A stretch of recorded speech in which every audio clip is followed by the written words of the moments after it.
Salut à tous les paysagistes, j'espère que vous allez bien. Aujourd'hui, on va parler d'un sujet très important. On va parler de comment avoir des avis sur sa fiche Google et éviter d'avoir une fiche Google comme ça, avec un avis qui est, même s'il est 5 étoiles, ne sera pas forcément très pertinent pour les utilisateurs parce qu'en fait, c'est qu'un seul avis. Donc, comment faire en sorte que votre fiche elle ressemble plutôt à ça, qui est la fiche d'un client avec qui on a pu travailler, avec 126 avis, que des bonnes notes, et que ça donne vraiment envie, que ça donne de la confiance au client, et surtout que vous soyez bien classé, parce que c'est un critère de classement, parmi les fiches Google tout simplement de vos concurrents. Alors, qui je suis déjà pour vous parler de ça? Moi, du coup, je suis Théo, le cofondateur de Résignal, une agence qui aide les paysagistes à améliorer leur présence en ligne tout ce qui est du coup fiche Google. Donc, on va travailler sur le site, la fiche Google et le référencement de manière globale de ces deux piliers-là. Donc voilà, ça fait un petit moment que je travaille du coup pour les paysagistes et l'idée c'est de vous offrir à travers cette chaîne YouTube un maximum de valeur. Donc n'hésitez pas à vous abonner si ça vous intéresse, la présence en ligne pour votre entreprise. Si jamais vous avez envie d'avoir un feedback sur votre fiche Google ou que vous avez envie de déléguer cette partie-là, peu importe, je vous laisse cliquer sur le premier lien en description et remplir ce formulaire où du coup je vous ferai une vidéo déjà pour analyser votre fiche Google si elle est déjà présente et aussi où on va vous créer en fait de A à Z un site internet où vous recréez s'il y en a déjà un pour vous le montrer tout simplement en vidéo. Voilà, pour vous montrer à quoi votre présence en ligne elle pourrait ressembler. Si jamais vous décidez de passer par nous, ça prend 2 secondes à faire, ça vous coûte rien, ça n'y a pas d'engagement, c'est gratuit et vous recevez la vidéo le lendemain une fois que vous avez rempli le formulaire. Donc vraiment vous n'avez rien à perdre, foncez si jamais la présence en ligne c'est quelque chose que vous envisagez de travailler et que vous trouvez important pour votre entreprise. On va passer maintenant au vif du sujet. Déjà, la première chose, c'est comment y penser à demander les avis aux clients.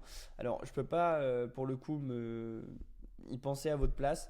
Mon meilleur conseil, c'est tout simplement d'y penser naturellement. Une fois que vous avez tout simplement fini un projet, que ce soit un projet d'aménagement en dur ou alors que ça fait 3-4 fois que vous faites l'entretien de jardin d'une personne et du coup vous pensez que c'est le bon moment pour que la personne vous laisse un avis, il faut tout simplement que votre cerveau il soit habitué à y penser. Pour le coup c'est une habitude qui se prend et si vraiment vous n'y arrivez pas et que vous utilisez déjà des logiciels pour gérer un petit peu vos projets, pour vous y retrouver, pour être organisé comme par exemple des CRM comme Virtuosa ou quoi que ce soit, moi, je vous invite à créer des automatisations avec ces CRM en fait. Faire en sorte que dès qu'un client il se retrouve dans la case projet fini, ou alors qu'un client ça fait 3-4 fois que vous entretenez son jardin, il y ait une automatisation qui se déclenche. Donc ça veut dire qu'en automatique, on va lui envoyer un mail pour lui demander un avis.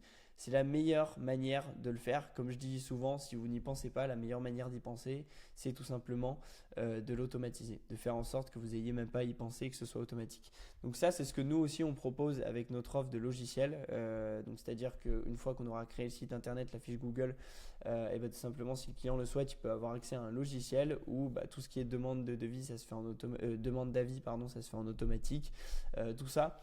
Donc c'est mon conseil à ce niveau-là pour y penser. Il y a deux choses. Soit vous prenez l'habitude d'y penser. Au début, vous allez devoir vous forcer. Après, ça va devenir une habitude. Soit vous automatisez la chose et c'est ce que je vous conseille de faire si vous voulez gagner un maximum de temps.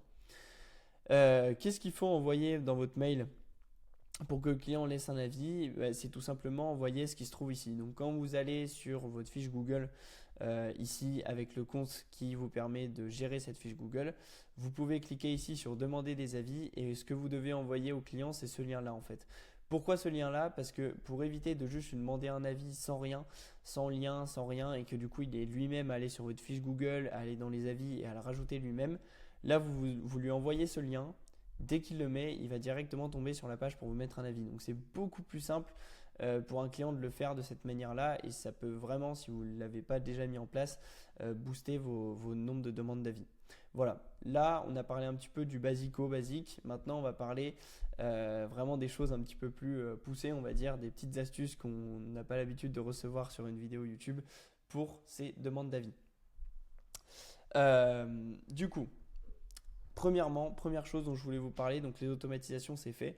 Je voulais vous recommander, si vous avez un site internet, nous c'est ce qu'on fait pour nos clients, de créer ce qu'on appelle nous la page d'avis client. Donc c'est une page qui va pas être accessible via le menu, qui va pas être visible dans Google. C'est juste une page qui est un peu secrète, on va dire, sur le site internet qui s'appelle du coup la page d'avis client. Et l'idée, c'est juste de demander au client, merci d'avoir fait appel à nous, combien vous noteriez notre prestation. Si le client il clique sur la première, deuxième ou troisième étoile, ça va l'emmener vers un formulaire qui lui demande comment on peut s'améliorer, comment vous nous avez connus. Ça permet de transformer, on va dire, une impression négative d'un service en feedback pour que vous puissiez améliorer la chose. Par contre, si le client il clique sur la quatrième ou la cinquième étoile, là, ça le renvoie vers le lien qu'on a vu tout à l'heure où le mec peut laisser un devis. Pourquoi on met ça en place? Parce que tout simplement, ça permet une chose, c'est de rajouter un maximum de friction à quelqu'un qui veut vous mettre un mauvais avis.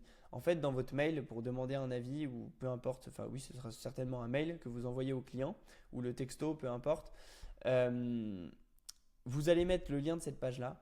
Ce qui fait que si le client il veut vous défoncer et vous mettre un avis 1 étoile ou 2 étoiles, bien sûr, il pourra toujours le faire en allant à la main sur votre fiche Google, mais ça rend la tâche plus dure pour lui en fait. Parce que d'abord, il doit remplir le formulaire. Après, il doit aller à la main sur votre fiche Google et vous mettre un mauvais avis. Donc, ce qui fait que ça réduit la probabilité qu'on vous donne un mauvais avis en fait. En tout cas, un avis entre 1, 2, 3 étoiles. Alors que si le client il veut vous laisser un bon avis, là c'est super facilité. Il clique sur l'étoile, ça l'emmène vers la page d'avis, il met sa petite étoile, il met son commentaire, il publie son avis et c'est bon, le tour est joué. Donc ça, super important, une fois que vous avez réussi à faire en sorte de demander l'avis à votre client, faites en sorte que maintenant vous ne vous fassiez pas déglinguer dans vos avis, surtout si c'est automatique, ça veut dire que ça va s'envoyer quasiment à tous vos clients. Donc c'est à ce moment-là qu'il faut commencer à trier parce que quand vous le faites manuellement, vous pouvez un petit peu décider à quel client vous envoyez les demandes d'avis, vous pouvez voir clairement si un client est satisfait. Quand c'est automatique, vous ne pouvez pas. Donc je vous conseille de mettre ça en place. Voilà. Comment faire pour que le client maintenant il laisse son avis, parce que c'est une chose de l'envoyer, c'est une chose de faire en sorte de manager les avis pour que vous ayez une bonne réputation, mais comment maintenant faire en sorte qu'il le fasse vraiment? Alors, dans tous les cas, je vous conseille d'envoyer un mail et si vous le faites et au moment où par exemple vous savez que vous n'allez plus avoir de prochains contacts avec le client, moi ce que je vous conseille de faire dans ces cas-là, c'est d'envoyer le mail vraiment un maximum proche du projet que vous venez de terminer avec lui. Si par exemple c'est un client sur un projet d'aménagement paysager en dur, je vous conseille d'envoyer le mail vraiment le lendemain, même pas, comme ça c'est le moment où le client il est encore ultra content de ce que vous avez fait. Et c'est le moment où il est susceptible le plus de vous donner un avis. Parce que si vous l'envoyez le mail 1 mois ou 2 mois après, il sera pris dans d'autres choses, il aura d'autres sujets à penser, on va dire que l'émotionnel sera redescendu. Donc le client, au final, il dira bon ok, qu'est-ce qui m'embête avec son mail, j'ai pas le temps pour ça, je le ferai pas.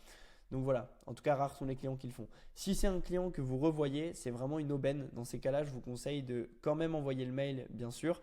Et une fois que vous retournez chez lui, tout simplement, vous lui dites, ah au final, est-ce que tu as reçu mon mail pour mettre un avis? Peu importe ce qu'il va vous répondre ou quoi que ce soit, s'il n'a pas encore laissé un avis, faites-le avec lui. Franchement, enlevez-lui de la friction, limite faites vous-même l'avis, c'est-à-dire vous lui demandez est-ce que je peux vous prendre le téléphone juste pour vous mettre un avis, vous mettez l'avis, tac, vous tapez votre avis à la main et puis après vous envoyez l'avis sur votre fiche Google. Le client, il n'aura rien à faire, vous gagnerez un avis supplémentaire. Donc voilà, c'est très simple. Et s'il veut le faire lui-même, juste faites-le avec lui pour montrer que voilà, vous êtes quand même un maximum investi dans le processus. Voilà du coup pour ce qui est de mon tuto. Globalement, c'est ce que nous, on a mis en place pour tous nos clients. Donc nous, vous en doutez, on ne le fait pas manuellement. Quand un client vient chez nous, tout simplement, il peut suivre l'avancement de ses projets au sein du logiciel. Dès que son projet en question est terminé, ça envoie une demande d'avis au client. Le client il est redirigé automatiquement vers cette page-là et cette page-là elle lui permet de gérer sa réputation et de faire en sorte qu'au final, on se retrouve avec une fiche comme ça qui a plus d'une centaine d'avis, qui a une très bonne note et c'est vraiment comme ça que je vous conseille de gérer vos avis Google. Voilà, si jamais c'est quelque chose qui vous intéresse, encore une fois, vous pouvez remplir ce formulaire et puis on vous fera une vidéo un peu plus détaillée pour votre cas spécifique. Et écoutez, j'espère que cette vidéo elle vous a servi et on se retrouve la semaine prochaine pour un nouveau tuto. Ciao, bye!